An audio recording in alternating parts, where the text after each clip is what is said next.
महाऋषी गेले, मुनी महामुनी गेले, रती महारथी गेले, देवाधिकांना जावं लागलं, पीर पैगंबरला जावं लागलं, तर तुम्ही आम्ही काय अमरपट्टा घेऊन आलो का? नाही, तू मरावंच लागणार. महामनुष्य शरीर मिळतं तरी तेव्हा भगवंताला सांगितलं. त्या अर्जुना एक बघा, एक भ्रम आहे आमचा, त्याच्यावरतीच हे प्रवचन आहे की आमच्या मनामध्ये जो कर्ता भाव आहे तो निघाला पाहिजे. करता तू आहे ना, तुझ्या हुकुमाशिवाय झाडाचं पान हलत नाही, तुझ्या हुकुमानं शरीर चाललेलं आहे, शरीराच्या माध्यमातून सगळं चाललंय, मग मी राहिलो कुठे? आणि म्हणून इथं भगवंत म्हणतात की अर्जुना तुला कर्ता भाव शोभा देत नाही. भगवंताला जर आवडत नसेल तर माणसाचा अहंकार, कर्ता भाव, मी केलं, मी बोलतोय, हो हे मी केलं, हे माझं, मी आणि माझं. मग संन्यासी कोणाला म्हणायचं? ज्ञानेश्वर महाराज म्हणले, जो जंगलामध्ये गेला आणि वस्त्र पलटी केलं त्याला संन्यासी म्हणायचं का? त्याने वस्त्र पलटी केले, वृत्ती पलटी नाही झाली. जंगलामध्ये गेला आहे का नाही, काय म्हणे मी संन्यास घेतला. संन्यासी म्हणजे काय? ज्याच्या वृत्तीचा न्यास झाला तो संन्यासी. आता त्याच्या वृत्तीचा न्यास झालाय का? वृत्ती पलटी झाली का? वस्त्र पलटी झाली. त्याला जंगलात गेला आणि काय केलं? वस्त्र पलटी केलं, वृत्ती पलटी नाही झाली. आणि मग घर गृहस्थीमध्ये राहून ज्यानं आपल्या वृत्तीचा न्यास केला, बघा आता कसं आहे, घर गृहस्थीमध्ये राहून ज्यानं आपल्या वृत्तीचा न्यास केला तो संन्यासी. मी माझी ऐसी आठवण विसरले दयाचे अंतकरण. भगवंत म्हणतात बघा माऊली, मी माझी ऐसी आठवण विसरले दयाचे अंतकरण पार्था तोची संन्यासी जाणेर. अरे त्याला संन्यासी म्हणावं, ज्याने आपल्या वृत्तीचा न्यास केला तो घर ग्रस्ती संन्यासी. ज्याने आपल्या वृत्तीचा न्यास केला तो गृहस्थी संन्यासी. कुठली वृत्ती? मी आणि माझं. हो मी बोलतोय, मी केलं आणि हे सगळं माझं, बरं का? घर माझं, वाडा माझा, परडा माझा, रेडा माझा, शिवार माझं, माझं. काही तर का बरोबर? माडी हवेली रंगीत बलक घेतल्या तिथे राहणार, सोना चांदी पैशाचा गाठोडा नाही कोणा मिळणार. पण तुका म्हणे हा नर्द, तुका म्हणे हा नर्द, पुन्हाही बेटा शेवटची पाळी. म्हणून म्हटलं की शेवटची पाळी मनुष्य जन्म आहे. भगवंताने अर्जुना ते जर समजवलं, अर्जुना अरे सर्वात उत्तम कीर्ती केली आणि मी एक मनुष्य बनवला, सर्वांमध्ये उत्तम कीर्ती केली आणि मी एक मनुष्य बनवला. आणि कधी बनवला? कधी बनवला? सर्व जन्मांचे शेवटी मनुष्य जन्म पावे पाठी, या परीस उत्तम कीर्ती म्या रचलीच नाही. अरे चल लावला भगवंताने की सर्वांमध्ये जर उत्तम कीर्ती केली तर मी एक मनुष्य बनवला. केव्हा बनवला? सर्व जन्मांच्या शेवटी. म्हणजे कधी? 84 लाख योनी प्रती. कधी म्हणला? 84 लाख योनी प्रती जे असंख्य फेरे होती तय नरध्याची प्राप्ती अवचटे पावती सभा. अवचटे पावती म्हणजे कसं? एखाद्या दरिद्री माणसाला लॉटरी लागला आणि तो एका रात्रीचा श्रीमंत व्हावा, तसा 84 लाख योनीच्या नंतर जीवाला लॉटरी लागतात, तसं मनुष्य शरीर दिलं जातं. आणि मग इथं असे साधू संत सावंत करतात. बघ सगळ्या कल्पना कर, तुझ्या सगळ्या कल्पना पूर्ण होतील, पण एक कल्पना कधी कोणी करूच नाही बरं का. कुठली? या जीवाला पुन्हा असं मनुष्य शरीर मिळेल म्हणून सगळ्या कल्पना करा. पुनर्विक्रम पुनर्मित्रम पुनर्भार्या पुनर्महीम एक सर्व पुनर्लभ्यम न शरीरम पुन्हा पुन्हा. पुनर्विक्रम, अरे धन दौलत गेलं तर पुन्हा मिळू शकते. पुनर्मित्रम, एखादा मित्र तुटला तर दुसरा जोडता येईल. पुनर्विक्रम पुनर्मित्रम पुनर्भार्या पुनर्महीम, एखाद्याची पत्नी निवर्ते असेल, स्वर्गवास झाला असेल, दुसरी पत्नी मिळू शकते. एक सर्व पुनर्लभ्यम न शरीरम पुन्हा पुन्हा. कल्पनाच करू नका की पुन्हा या जीवाला मनुष्य शरीर मिळेल म्हणून. हो, आणि म्हणून त्याला म्हटले दुर्लभ. काय म्हटलं? सगळ्यात जर दुर्लभ गोष्ट असेल ते मनुष्य शरीर. दुर्लभ माणूस देहो. कसा आहे? दुर्लभ माणूस देहो देही नाम क्षणमंगुरा तत्रापि दुर्लभ म्हणे वैकुंठ प्रिय दर्शनम. दुर्लभ म्हणजे दुर्लभ गोष्ट मनुष्य शरीर. हो, दुर्लभ माणूस देहो देही नाम क्षणमंगुरा. दुर्लभ आहे पण क्षणभंगुर बी आहे. काय माहिती उद्याची सकाळ आपल्यासाठी असेल का नसेल? काय माहिती येणारा क्षण माझ्यासाठी असेल का नसेल? हो, मृत्यू अटळ आहे, त्याचं भय सर्वात मोठं असतं. परंतु जो मृत्यूचं भय बाळगतो त्याला समृद्ध जीवन जगताच येणार नाही. हो, मरावंच लागेल. कोणी काय अमरपट्टा घेऊन नाही आलं, पण मरायच्या अगोदर मनुष्य शरीर दिले. भगवंतानं मोठेपणानं सांगावं, सर्वात उत्तम कीर्ती केली, मी एक मनुष्य बनवला. आणि कसं म्हणून म्हटलं तर दुर्लभ, दुर्लभ मधली दुर्लभ गोष्ट आहे होईल. हो, दुर्लभ माणूस देहो देही नाम क्षण भंगुरा. दुर्लभ माणूस देहो देही नाम क्षण भंगुरा. क्षण भंगुरा आहे. हा, दुर्लभ माणूस जन्म आहे, होत ना बारंबार. तुळशीदास महाराज म्हणतात की दुर्लभ माणूस जन्म है, होत ना बारंबार. सरोवर से फल गिरे दोबारा न लगेडास. अहो, झाडाचं फळ तुटलं म्हणजे संपला विषय, पुन्हा त्याने भेटायला नाही लागायचं. तर तो एकदा काय आहे, जीवाच्या हातून मनुष्य शरीर गेलं, संपला विषय, पुन्हा यायचं मिळणारच नाही. किती दुर्लभ आहे. आणि म्हणून तुम्हाला आम्हाला घर ग्रस्तीमध्ये ठेवायचंय. त्याला संन्यासी नाही बनलं. संन्यासी कोणाला म्हणायचं? ही जी कर्ता भाव, तू एक बदिता, मनामध्ये जो कर्ता भाव आहे तो जर टाकला, आणि हा कर्ता परमात्मा आहे, त्याला जर बोलवा तू करताय, हो, तर मग तुमचं जीवन सफल. मग तो घर गृहस्थी संन्यासी, तो घर गृहस्थी संन्यासी का? त्याने आपल्या वृत्तीचा न्यास केला. कुठली वृत्ती? मी आणि माझ, मी माझी ऐसी आठवड विसरले दयाचे अंतकरण पार्था. तोची संन्यासी दान निरंतर. अरे जंगलात गेला, काय बलती केलं? वस्त्र बलटी केलं. बाकी काय केलं का? वृत्ती बलटी झाली का? वस्त्र बलटी केलं. जंगलात गेला, मी संन्यासी झालो. संन्यासी म्हणला की नाही? संन्यासी झाला. काय केलं त्याने? जंगलामध्ये जरी गेला, मी प्रपंच सोडला, प्रपंच कोणाला सुटलेला नाही. विनाकारण ढोंग करूच नका. प्रपंचामध्ये तर हा घर ग्रस्तीमध्ये राहायचं, डोंगी साधू फकीर म्हणून जीवन व्यतीत करायचं नाही. समाजावर बोध बनायचं नाही. स्वकष्टाने कमवायचं. कुटुंब प्रमुख म्हणून चांगल्या प्रकारे कुटुंबाचं पालन पोषण करायचं. आणि येणारा अतिथी देवभाव म्हणून जेवढी होईल तेवढी सेवा करा. क्या मालूम कौंसी भेष में नारायण आ गया. काय माहिती कुठल्या वेशात नारायण? हो, ढोंग हे व्यर्थ आहे. कुठल्या नामदेवरांनी प्रपंच सोडला, नाथबाबांनी सोडला, एकनाथ महाराजांनी सोडला. भले प्रपंचामध्ये जीवनामध्ये चढ उतार येणार. हो, संत देव असो नाही तर संत असो, जीवन आहे. जीवनामध्ये चढ उतार प्रत्येकाचे येतात. हो, पण हाच कृपा करतो. हो, आणि म्हणून मला असं वाटतं की जंगलामध्ये गेला, हे का नाही, घर सोडली. अरे एक लोकलाज म्हणून, लोकलाज कपडे का घालतो? लोकलाज स्वतःची लाज आहे. मग लोकलाज म्हणून एखादी लुंगी किंवा लंगोटी तर घ्यावीच लागेल. प्रपंच सोडला ना, जंगलात गेला, एक लोकलाज म्हणून एखादी लुंगी किंवा लंगोटी घ्यावी लागेल ना. आणि या शरीराला ऊन वाऱ्यापासून वाचवायसाठी एखादं झोपडं तर बांधावं लागेल. बरे बर ना कुठे म्हणेल, पण बांधावं लागेल. आणि तहान लागल्यानंतर प्रत्येक वेळी का पशु प्राण्यासारखा पाणवट्यावर जाईल का? एखादा मडका तर ठेवावंच लागेल ना. आणि भूक लागल्यानंतर कुणाच्या तरी दारात जाऊन म्हणावंच लागेल ना, भाई भिक्षा वाढ. अरे दरी झाला संन्यासी, तुकाराम महाराज म्हणतात बरं का. दरी झाला संन्यासी तरी मध्यान्हकाळी तोंड वासी. आणि विषय जागृत झाले तर विषय सुटलेत का? कोणाला कोणाला सुटलेले नाही. ब्रह्मदेव नाही सुटले, इंद्राचंद्र नाही सुटले. मग विषय जागृत झाला व्याभिचार घेऊ शकतो. आणि दुसरी महत्वाची गोष्ट भगवंताने अर्जुनाला सांगितलं, अर्जुना अरे प्रकृतीची निर्मिती मी प्रकृतीकडूनच करून घेतो. प्रकृतीची निर्मिती मी प्रकृतीकडूनच प्रकृतीची निर्मिती मी प्रकृतीकडूनच करून घेतो. पण निर्माता मी काय म्हणला? निर्माता मी. कसं काय बरं? तर प्रकृतीची निर्मिती प्रकृती करून घेतो, पण निर्माता मी. म्हणजे कसं? एखाद्या राजाने शहर वसवलं, आपण काय म्हणतो, आमच्या राजाने ताजमहाल बांधला.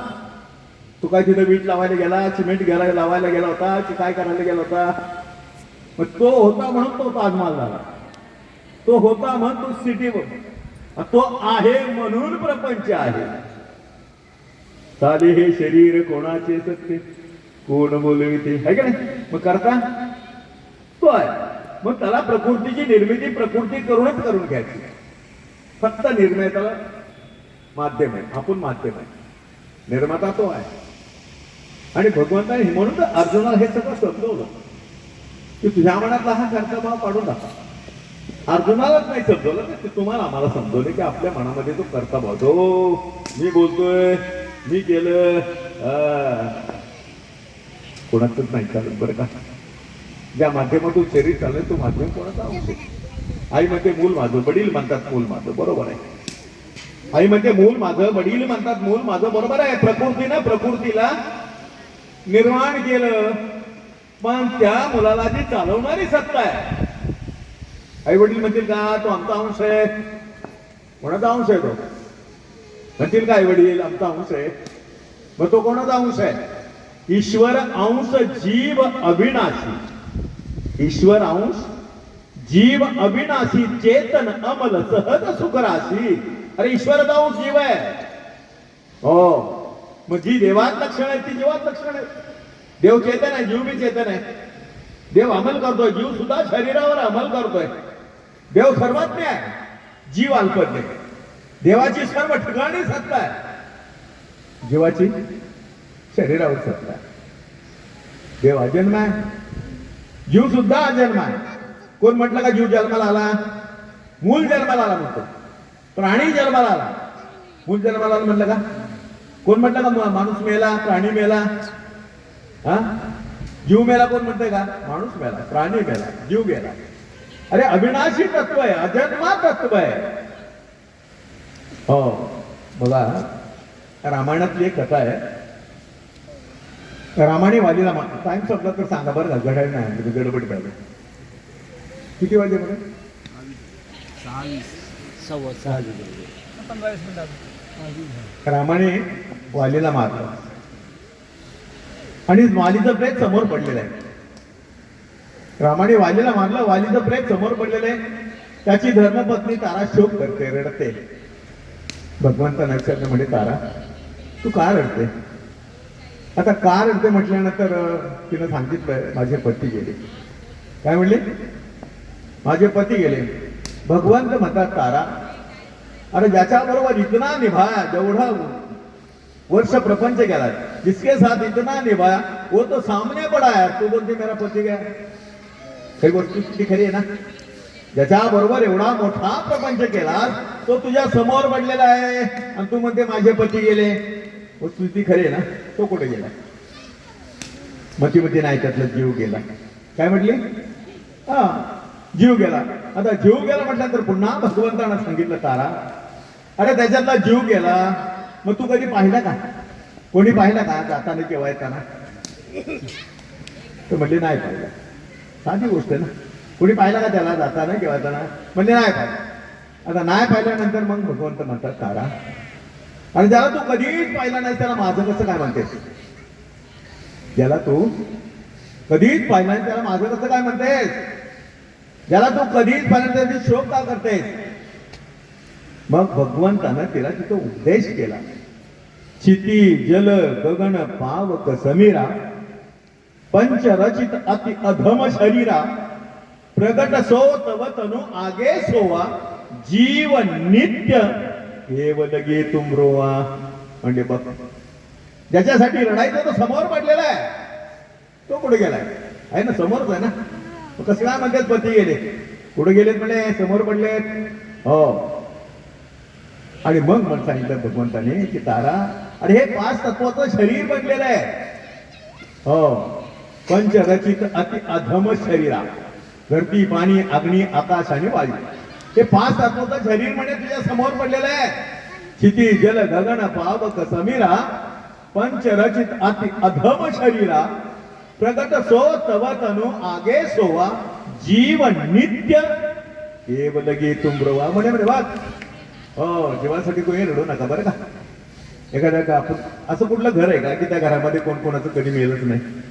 गौतम बुद्धांच्याकडे एक बाई गेली बरं का, आणि गौतम बुद्धांना म्हटले माझं मुलगा मेले जिवंत करा. काय म्हटले? माझं मुलगा मेलंय, जिवंत करा. गौतम बुद्ध म्हणले बाई काही मोठी गोष्ट नाही, तुझ्या मुलाला जिवंत करायला काय वेळ लागतो मला. एक काम कर म्हणे, गावामध्ये जा आणि कुठून तरी घरामध्ये एक मुठभर मोहरा घेऊन ये. पण त्या घरामध्ये त्यांचं कोणी मेलेलं नसावं. मग असं कुठलं घर शोधून सापडेल का की त्या घरामध्ये कोण कोणाचं कधी मिळेलच नाही? आहे का? मिळेल का? मिळेल का? आणि आपल्या घरात आतापर्यंत कोण मिळेलच नसतं तर उभं राहील तरी जागा मिळाली असते का? मग ती हावडी होती, साधी होती जरा. आणि मग ती फिरत फिरत प्रत्येक घरात जायचं, म्हणायची मुठभर मोहरा द्या. मोहरा घेताना म्हणायचं तुमच्या घरात आतापर्यंत कोण मिळेल का? असं कुठलं घर शोधून सापडेल का? तिथं जाईल, तिथे तिला मोहरा सांग मेलेले असायचे. असं कुठलं घरच नाही की त्या घरामध्ये कोण कोणाचं कधी मेलत नाही. तिथंच तिला बोध झाला, अरे अरे म्हणजे सगळ्याचे सगळेच मरतात, मग माझं एक मेलं तर काय मोठी गोष्ट आहे. बोध झाला बरं का. काय म्हटली? सगळ्यांचे सगळेच मरतात, मग आपलं एक मेलं तर काय मोठी गोष्ट आहे. ती आली गौतम बुद्धांच्याकडे सुद्धा नाही गेली, मुलाचं प्रेत घेतलं आणि आणखीन संस्कार केले. सांगायचं तात्पर्य की सगळ्यांचे सगळेच मरतात, मग आपण रडतो.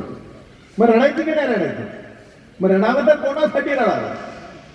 भगवंत म्हणतात, क्षिती जल गगन पावक समीरा पंच रचित अति अधम शरीरा प्रगट सो तव तनु आगे सोवा जीव नित्य केवल गीतुम रवा. बघ म्हणजे तारा तुला रडायचं ना, त्यासाठी तर तू मर पडलेला आहे, त्याच्यासाठी तू रड जरूर.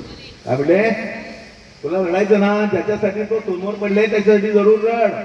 हो, पण जीवासाठी कोणी रडू नये बरं का.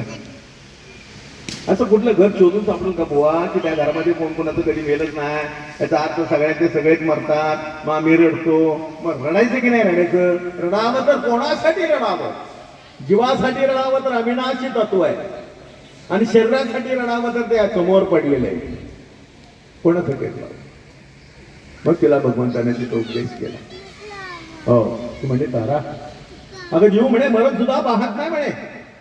जीव मरण सुद्धा पाहत नाही. जीवन देखे मरण, कारण अजन्म आहे, अविनाशी आहे, तो कुठून मरण बघणार? जीवन देखे मरण धरी नवीन सांडी जीर्ण संचित प्रमाणे भोग शुभा. पण काय करावं लागतं त्याला? घरी नवीन सांडी जीर्ण. हो, जैशी जीर्ण वस्त्र सांडीजे मग नूतन अनिक वेडीजे तैसे देहांतराने स्वीकारीजे चैतन्य नाथो. आत्म्याच्या अमरत्वाबद्दल माऊली म्हणतात की जसं जुनं पुराण वस्त्र टाकून आपण नवीन परिधान करतो, तद्वत एखादी वयोवृद्ध झालेली कुणी पीडित झालेलं शरीर त्याला सोडावं लागतं आणि नवीन शरीर धारण करतो. पण कल्पना करू नका की पुन्हा जीवाला तो मनुष्य शरीर मिळेल. हो, मग जैसे ज्याचे कर्म आहे का नाही, म्हणा त्वाचे रे पूर्व संचित केले तयासारखे भोग नाही प्राप्त. मग त्याला तिथं उपदेश केला की म्हणजे जीव मरण सुद्धा पाहत नाही. जीवन देखे मरण घरी नवीन सांडी जीर्ण संचित प्रमाणे भोग शुभ. हो, आणि मग तारा तिथं उपदेश केला. आणि मग त्याच वेळी माऊली महावैष्णव ज्ञानेश्वर महाराज म्हणतात की पुन्हा जन्माला याच्या भानगडीत तरी का पडतात? हे शरीर तर मिळणारच नाही. हा परिवार आहे, ज्या परिवारावर मी प्रेम करतो, ज्या धर्मपत्नीवर प्रेम करतो, ज्या आई वडिलांच्यावर प्रेम करतो, ज्या मुलांच्यावर प्रेम करतो, अरे तो परिवारच वेगळा असेल. का कल्पना करता पुन्हा जन्माला याच देही? म्हणून माऊली महावैष्णव ज्ञानेश्वर महाराज म्हणतात की तैसे येण्याची शरीरे, तैसे येण्याची शरीरे, शरीरा येणे सरे किंबोना एर झारे चिराकडे. एर म्हणजे येणं, झार म्हणजे जाणं. ही एर झार कोणाच झालेली? आपण जातो आणि मंदिरात काय म्हणतो? झाले लोडांगण डोळ्याने पाहिले का कधी? अरे फॉर्मॅलिटी आमची, गरगर गरगर फिरायचं, डोळे बंद, पाहतच नाही. हो, परत म्हणायचं कुठल्याही मंदिरात जायला म्हणायचं तुम्ही माताजी पिता तुम्ही बंधू सगळा तुम्ही. अरे काय थोडं तरी त्याचा विचार करा की हा कोण? तू गुरुबंधू पिता कोणाला म्हटलेलं आहे बघ अर्जुनाने. ज्यावेळी वास्तविक स्वरूपाचं दर्शन झालं त्यावेळी मग तो अर्जुन म्हणतो अनेक बाहू गर्भ त्रिनेत्रम पश्यामी त्वाम सर्वांतर अनंत रूपम नांतम न मध्यम न पुनस्तभादी पश्यामी विश्वेश्वर विश्वरूपा.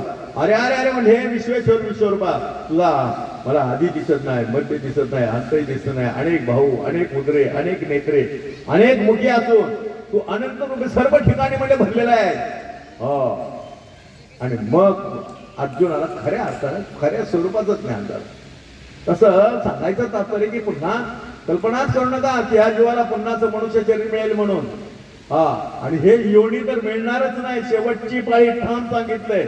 मग का पुन्हा जन्माला याच्या भानगडीत पडायचं? हे शरीर तर नक्कीच ह्या जीवाला मिळणार आहे. जीव अविनाशी आहे. मग जीवाचं हे मोक्षाचं द्वार आहे, मुक्तीचं द्वार आहे.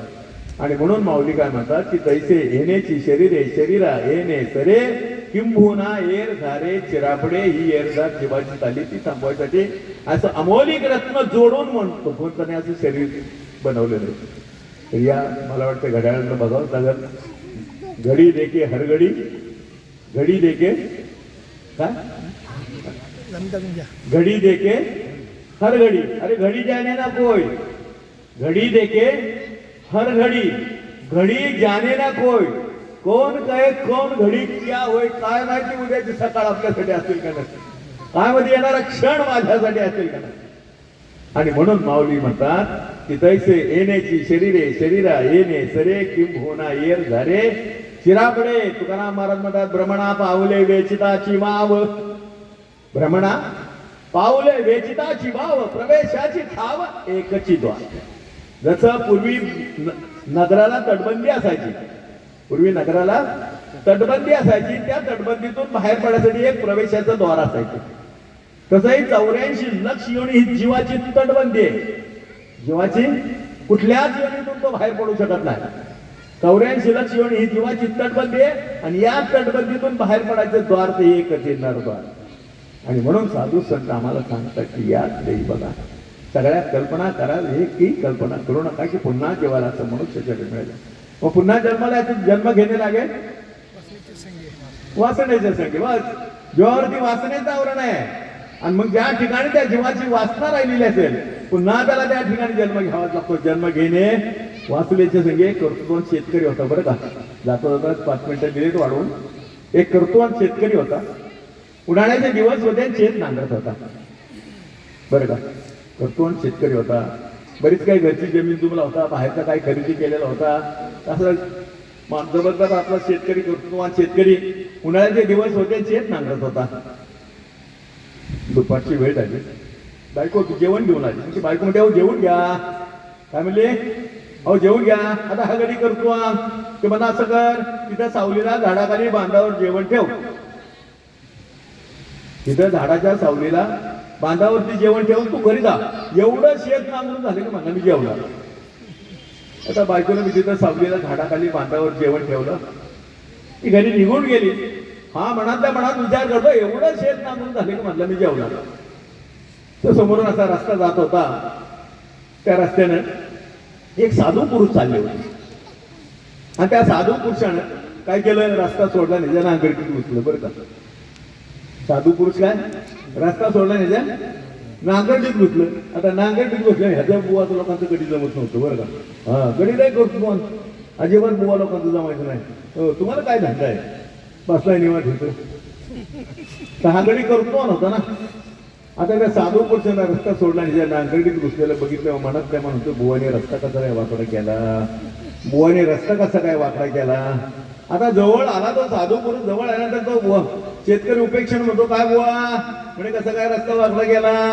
अरे म्हणलं गाड्या शेतकरी दादा भूक लागली, दुपारची वेळ होती, मला भूक लागली, काय जेवायला वगैरे आहे का. म्हणला बुवा असं करा, तिथं सावलीला झाडाखाली बांधावं, बायकोनं जेवण ठेवले, तुम्हाला काय जेवायचं ती जेव्हा. आता दुपारची वेळ होती, त्या साधू पुरुषाला भूक लागलेली होती. गेला ते जेवण सोडलं, मस्त जेवला, आपला पोट भर जेवला. अन्न कोणाचं खाल्लं? शेतकऱ्याचं आहे की नाही. अन्न शेतकऱ्याच खाल्लं. आता तो साधू पुरुष म्हणाल्या म्हणत विचार करतोय मग आता आपण अन्न शेतकऱ्याचं खाल्लं, त्याचे ऋण झाले आपल्यावर. काय म्हटला? त्याचे ऋण झाले. मग त्याच्या ऋणात राहून कसं काय चालेल. मग असं तेवढ्यात आऊत जवळ आलं बरं का. आऊत तिकडून जवळ आल्याबरोबर तो साधू पुरुष म्हणला गणेश शेतकरी दादा मला एक काम कर. म्हणला काय हो बुवा. काय म्हणला? एक काम कर. मला काय हो बुवा. म्हणलं असं कर 5 मिनिटं आहो थांबव. किती? हो म्हणला 5 मिनिटं आहो थांबव, माझ्याजवळ बैस, तुला मी 4 गोष्टी सांगतो तेवढा. म्हणला बुवा पोट भरलं का? म्हणजे भरलं. म्हणजे रस्ता हा हे बुवा लोक म्हणजे अशा अशा फुकटचं खायचं ते खायचं आणि वरून म्हणले उपदेशाचे ढोस. अरे नाही म्हणलं गड्या, मी तुझं अन्न खाल्लंय, मला तुझ्या ऋणात राहून कसं काय चालेल? तू फक्त 5 मिनिटं माझ्याजवळ बैठ, मी तुला 4 शब्द सांगतो तेवढा आहे. अरे 5 मिनिटं सुद्धा भाग्यवंताला असं मिळतात रे. जन्मोजन्मी आम्ही भोग पुण्य केले तरी या विठ्ठले कृपा केली. अशी तुमच्या माझ्यावर कृपा नाही झाली, बहुत सुकृतांची जोडी म्हणून विठ्ठली आवडी. अशीच नाही आवड निर्माण होत, जन्मोजन्मीचं सुकृत आहे म्हणून तिथे येऊन इथं बसावं लागतंय. हे कोणालाही मिळत नाही. सगळ्यात मोठी जमात तर ही आहे बरं का. हो, हरिनामाच्या बँकेमध्ये राम नाम धन करा जमा, ही हरिनामाची जमा शेवटी येईल तुमच्या कामा. संपत संपद नाही ही हरिनामाची ठेव, चोर चोरणार नाही ही हरिनामाची ठेव, भक्तीचे व्याज देईल हरी, भक्तीचे व्याज देईल हरी, तो नेईल निज धामा, ही हरिनामाची जमा शेवटी येईल तुमच्या कामा. माडी हवेली रंजित बलन सगळी बँक बॅलन्स तिथंच राहतात, हे का नाही? आपण काय म्हणतो, हो अमक्याचे निधन झाले, काय झालं म्हणजे काय होतं? निधन, टाटा गेला, बिर्ला गेला, बिरवा अंबानी गेला, काय घेऊन गेला? निधन, त्याचं धन टिकलं. मग जमत बरोबर काय जाणार आहे? हा प्रवास संपल्यानंतर इहलोकानीच परलोक, हा प्रवास संपल्यानंतर पुन्हा एक राज्यवाला प्रवास करायचा आहे, पाहिजे का नको काय गाठीला? म्हणून ही ठेव आहे, ही संपता संपत नाही हरिनामाची ठेव. चोर चोरणार नाही, तिथं भावमन म्हणणार नाही त्यातलं काहीतरी ते आम्हाला. ही स्वतःची जमा आहे बरं का. वेळात वेळ काढा आणि या ठिकाणी येऊन बसा, वेळात वेळ काढा. काय लोक डामार मारायला बी वेळ नाही, काय वेळात वेळ काढा या ठिकाणी या बसा. हीच तुमची जमीन आहे, हीच तुमच्या बरोबर येणार आहे. त्यानं सांगितलं ना 24 तास तिथे येऊन बसा मंडपामध्ये, घर गर्दीमध्ये राहायचंय, पण वेळात वेळ आहे, एवढा नाही काढू शकत. एक जण काय झालं बरं का, सकाळी सकाळी कपडे काढून समुद्राच्या कडेला बसलं, आहे का नाही? कपडे काढून समुद्राच्या कडेला बसलं. सकाळ झाली, दुपार झाली, संध्याकाळ 4 वाजले, 5 वाजले. काही लोकांनी बघितलं, म्हणजे हा माणूस म्हणे सकाळपासून कपडे काढून इथं बसलाय. काय म्हणजे? हा असंच ग्रस्त आहे म्हणे, सकाळपासून कपडे काढून बसलाय. जवळ गेले, म्हणजे काय हो माहितीये, तुम्ही सकाळपासून इथं कपडे काढून बसलाय? म्हणला मला आंघोळ करायचं. काय म्हणला? आंघोळ कर. अरे काय भल्या माणसा, जायचं नाही, डुबकी मारायची, बाहेर यायचं, काय मोठी गोष्ट आहे? म्हणलं नाही. म्हणलं का रे? म्हणला आम्ही समुद्राच्या लाटा थांबायची वाट बघतो. समुद्राच्या लाटा थांबती, आंघोळ मिळेल. तसं या प्रपंचाच्या लाटा कधीच थांबणार नाहीत बुवा, आणि आपल्याला कधी परमात्मा घडणारच नाही. वेळात वेळ काढायचा पंढरपूरला जायचं, वेळात वेळ काढायचा हरिनाम बसायचे, वेळात वेळ काढायचा महापुरुषांचे प्रवचन ऐकायचं. हीच आपली जमा आहे. हो, नाहीतर मग काय बरोबर आहे? नाहीतर जन्म घेणे लागेल. हा म्हणलं बुवा, मला नाही जमायचं. अरे म्हणलं 5 मिनिटं थांबव, माझ्याजवळ बैठ, मी तुला 4 शब्द सांगतो तेवढं. म्हणलं बुवा नाही जमायचं. आता नाही जमायचं म्हणलं बुवा म्हणते, मला तरी कसं काय जमणार? मी तुझं अन्न खाल्लंय, तुझ्या ऋणात राहून कसं काय चालेल? मग काय केलं त्या साधू पुरुषानं? काय केलं बरं का, त्याच्या अवताबरोबर चालायला सुरुवात केली. काय केलं? अवताबरोबर चालायला सुरुवात केली, आणि त्याला काय 4 शब्द सांगायचं ते सांगू लागला. आता आम शेतकरी म्हणाल त्या मनात विचार करतो, म्हणतो खाऊन घेऊन व्याज माग लागली म्हणला. हा, मग त्यानं सांगायचं काम केलं, त्याने ऐकायचं काम केलं. सांगून झाल्यानंतर तो साधू पुरुष म्हणला, गड्या शेतकरी दादा निघतो म्हणला. म्हणला बुवा लवकर निघा. काय म्हणला? लवकर निघा, जन्म घेणे लागे वाचण्याच्या संख्या, लवकर निघा म्हणे. आता तो साधू पुरुष गेल्यानंतर तो शेतकरी म्हणतो, काय राव माणूस आहे, माझं अन्न खाल्लं, मलाच म्हणला वर्ण उपदेशाचे ढोस पाजून गेला. आता बराच काळ निघून गेला बरं का, बराच काळ निघून गेला. तेव्हा हे जक्कड म्हातारं झालं. जक्कड म्हातारं कळतं का? हो, स्वतःची म्हातारी म्हातारी मिळलं तरी होईल बरं. याने तुमकोन नासावलं घर, की बंदुकीचा गोळा पुढं, की बंदुकीचा गोळा पुढं. हो, नाकमुख वाहू लागले लाळ आणि शेंबुड, स्वाना परी गती झाली अवघी गर्दी. हे जक्कड म्हातार झालं. हो, पण नामस्मरण जोरात चाललेलं बरं का. 2 पोरं होती, त्यांची लग्न कार्य झाले, सगळं तिथल्या तिथं चाललेलं. हे दत्तर म्हातारं झालं, सगळी वाट बघून कधी मारायचे. तर याचं आपलं जोरात नामस्मरण चाललं होतं बरं का. पोरं कशी काय, पोरं करतात की नाही करतात, पोरं कसं करतात, काय करतात की नाही करतात, का आता इथून खात्यात, गुटलं का त्या गुटलं का. म्हणलं पोरं करतात की नाही करतात, कसं करतात आणि कसं नाही, काय इथून खात्यात, काय करतात. आता मेलं की एक दिवस मरावं लागणार ना. आता मेलं पण वासना कशात राहिली, प्रपंचात राहिली का नाही. मग त्या जीवाला मिळाली बैलाची योनी. कल्पना आज करू नका, या जीवाला मनुष्यासाठी मिळेल म्हणून पुन्हा. आता त्या जीवाला मिळाली का बैलाची योनी, झालं का दावणीचं बैल. मग हावतं आवत वाढायचं, लेखांचं नाही का. दिल तेवढाच कडबा वैरण खायचं. एक दिवस झालं, थोरल्याच्या लेखाने बदड बदड बदड बदडलं. माझं जात पोरायचं जाते, त्याला काय कळतंय, समजून बाहेर होतो बरं का. आता बैलाची योनी संपली, त्या जीवाला मिळाली सापाची योनी. म्हणून म्हणतोय कल्पना करा, पण हे कल्पना कधी करू नका. आता त्या जीवाला मिळाली ना सापाची योनी, तरी गुरफटलेलं कशात, गुरफटा प्रपंचात, पण एवढं नव्हतं. हो, इथं यायचं, आपलं रमायचं. आपला टाइम झाला, टपकन निघून जायचं, अडकायचं नाही. पोरं कशी करते तर काय करतात, काय करते, घेणं देणं नाही तर पुन्हा. आता त्या जीवाला मिळाली का सापाची योनी. आता सापाची योनी म्हणजे गावच्या ठिकाणी अशी भिंतीला फट असते का नाही, त्या फटीत बसायचं आणि दिवसभर टुकू टुकू टुकू टुकू लिहायचं प्रपंच बघायचं. आहे का बरं आहे. आता काय झाले, एक दिवस दुपारची वेळ होती आणि दोन्ही सुना आपल्या बाहेर अंगणात उभ्या होत्या. आणि थोरल्या दोन्ही सुना बाहेर आपल्या अंगणात उभ्या होत्या. धाकट्या सुनाचं पोरगं पाळण्यात खेळत होतं. आता पोरगं चांगलं गोंडसमात देखणं सुंदर होतं, ती पाळण्यात खेळत होतं. आता त्या पोराला बघितलं, त्याला प्रेम निर्माण झालं बरं का. नातं नाही का, त्याला वाटलं जाऊन एक मुका तरी घ्यावा, नाही का. तर त्याला टुकू टुकू टुकू टुकू प्रपंचाकडे बघायची, एवढं गुप्त होईल. आता दोन्ही सुना बाहेर होत्या, धाकट्या सुनाचं पोरगं पाण्यात खेळतो, पोरगं चांगलं सुंदर देखणं होतं. त्या पोराला होते, आता प्रेम निर्माण झालं. त्याला वाटलं जाऊन एक मुक्का तरी घ्यावा. मग त्या भिंतीतून असं सळ निघालं आणि त्या पाळण्यावर लोंबकाळलं. कशाला, मुका घ्यायला, नातू नाही काय. असं पाळण्यावर लोंबकाळल्याबरोबर धाकट्या सुनानं बघितलं आणि थोरल्या सुनाला म्हणजे अहो जाऊ बाय म्हणजे साप. म्हणजे कुठं आहे, म्हणजे ती काय म्हणजे पाळण्यावर. अगं बघती काय म्हणजे काठी काय धोपट.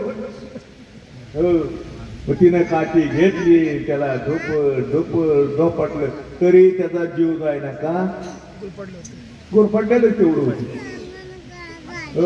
मग शेवटी परत लागती सुन थोरल्या सुन, त्यावर जाऊ बाय म्हणजे त्याला जीव जाय ना की. अगं तसं नाही जायचं, म्हणजे काठी घे, त्याचं डोकं ठेच म्हणजे त्याचा जीव जाईल. मग त्याचं डोकं ठेचलं तेव्हा त्याच्या डोक्यातलं साधू पुरुष उतरला. आता काय फायदा आहे का, बैल गेला, समय गया फिर हाथ ना आए, समय गया फिर हाथ ना आए, अंत समय पछताएगा, जब संदेशा यम का भेजे नैनो नीर भाईगा. अरे हीच वेळी परमात्मा आणि प्रपंच करा, दोन्हीची सांगड बांधा रे बांधा रे. सांगड बांधा, प्रपंच करा, परमार्थ करा. ज्याच्या प्रपंचामध्ये परमार्थ, त्याच्या प्रपंचाची रोज दिवाळी बोल. ज्याच्या प्रपंचामध्ये परमार्थ, त्याच्या प्रपंचाची दिवाळी. ज्याच्या प्रपंचात परमार्थ नाही, त्याच्या प्रपंचाची दिवाळी. बरं का, एक जण भेटला म्हणतो, महाराज काय करायचं, घरामध्ये सुख नाही, शांती नाही, समाधान नाही. म्हणलं गाड्या काय मोठी गोष्ट आहे. तुझं नाव सुख ठेव, मुलाचं नाव समाधान ठेव, बायकोचं नाव शांती ठेव, कायमचं घरात. म्हणतो बोलायची वाट. वास्तविक सुख कशामध्ये, वास्तविक सुख इथे सर्व सुखाचे सागर बाप रखमा.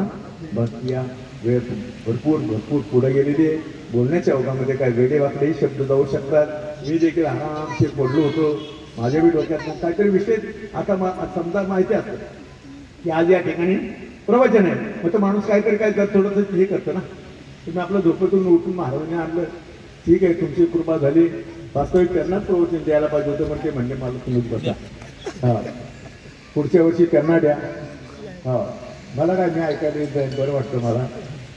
तर या बोलण्याच्या अगोदर जर काही वेडे वगैरे शब्द गेले असले तर तुम्ही संत बायबाप उधार अंतकाने क्षमा करा. कुंडली कवरदेव हरिठल श्री ज्ञानदेव तुकाराम पंढरीनाथ भगवान की जय. मौली ज्ञानेश्वर महाराज की जय.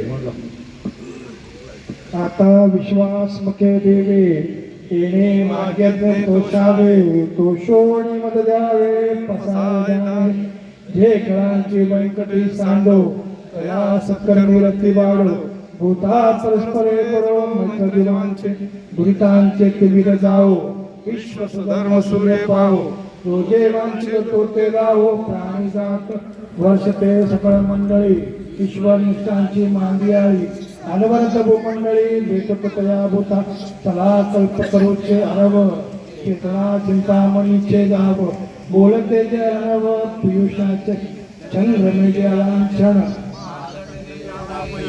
ते सर्वाई सदा सज्जन सूर्य होतु किंबहुना सर्व सुखी पूर्ण होणे तिन्ही लोकी भजिद्वादी पुरुषी अखंडित आणि ग्रंथोपजीवी विशेषी लोकीय दृष्टय होवावी एक म्हणे श्री विश्वेश्वरा आवईल दान फसावो देवरे ज्ञान देव सुख्या झाला येणे वरे ज्ञान देव सुख्या झाला सुख्या झाला पंडलिका वगैरे विठ्ठल श्री ज्ञानदेव तुकाराम पंढरीनाथ भगवान की जय माऊली ज्ञानेश्वर महाराज की जय